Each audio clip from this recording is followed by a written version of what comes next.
Individual unit of the economy, individual unit of the economy, जैसे हमने पहले बताया कि ये किसकी बात कर रहा है, इंडिविजुअल यूनिट की, एक पर्टिकुलर पर्सन की बात करेगा, किसी पर्टिकुलर हाउस होल्ड की बात करेगा। हाउस होल्ड माने तो कोई किसी एक घर की बात करेगा, किसी एक पर्सन की बात करेगा, किसी एक फर्म की बात करेगा, किसी एक इंडस्ट्री की बात करेगा।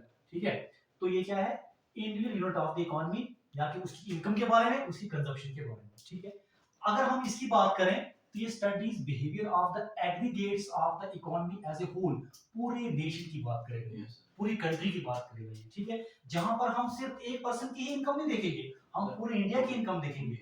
ठीक है, हम पूरे इंडिया की जीडीपी देखेंगे। जीडीपी होता है gross domestic production. Gross domestic production मतलब कि पूरे साल में, ठीक है, पूरे साल के अंदर एक डोमेस्टिक टेरिटरी के अंदर कितनी चीजें प्रोड्यूस हुई, उसको बोलेंगे ग्रॉस डोमेस्टिक प्रोडक्शन। तो ये जो चीजें हैं, ये हम जो है इसमें माइक्रो पढ़ेंगे और ये किसमें पढ़ेंगे, मैक्रो। दूसरी चीज इसमें टूल्स क्या है इसके, मतलब किस आधार पर हम इसको स्टडी करते हैं, इसका क्या है, डिमांड और सप्लाई के ऊपर हम देखते हैं कि एक पर्टिकुलर पर्सन ने किसी पर्टिकुलर कमोडिटी की कितनी ज्यादा डिमांड की, कितनी ज्यादा उसकी मार्केट में सप्लाई हुई।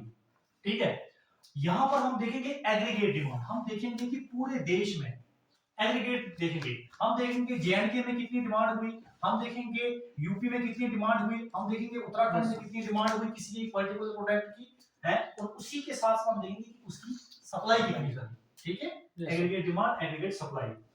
ऑब्जेक्टिव क्या होता है, ऑब्जेक्टिव दैट मींस कि इसका पर्पस क्या है, इसका एम क्या है, ये क्या दर्शाना चाहता है, तो इसका क्या एम है। अगर हम माइक्रो इकोनॉमिक्स की बात करें, to determine the price of a commodity और a price of factor of production, देखो क्या होता है इसमें, ये देखता है, इसका ऑब्जेक्टिव क्या होता है, ये देखता है कि किसी एक प्रोडक्ट की प्राइस मार्केट में कितनी है।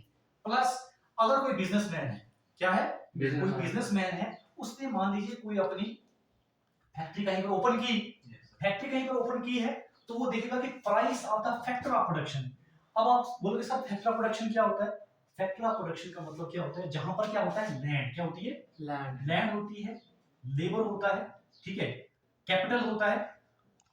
ठीक है, कि अगर किसी ने कोई फैक्ट्री यहां पर मतलब कि ये इंस्टॉल की, तो उस पर्सन ने उस फैक्ट्री, जैसे मान लीजिए ये फैक्ट्री है, ठीक है, इस फैक्ट्री का जो ओनर है उसने क्या करना है, उस पर्सन को किराया तो देना है ना, देना है ना किराया, दैट इज फैक्टर।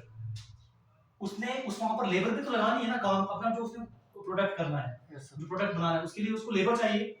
लेबर को कितनी तनख्वाहें देगा वो, उसको रेंट कितना देगा, और लेबर को कितनी ज्यादा वो क्या देगा, वेजेस देगा। ठीक है, और कैपिटल जिसको हम क्या बोलते हैं, मशीनरी, उन सब चीजों को वो कितना कितना पे करेगा, उसको बोलेंगे फैक्टर ऑफ प्रोडक्शन। और इसको हम क्या बोलेंगे, यहां पर ये किसकी बात कर रहा है, एक सिंगल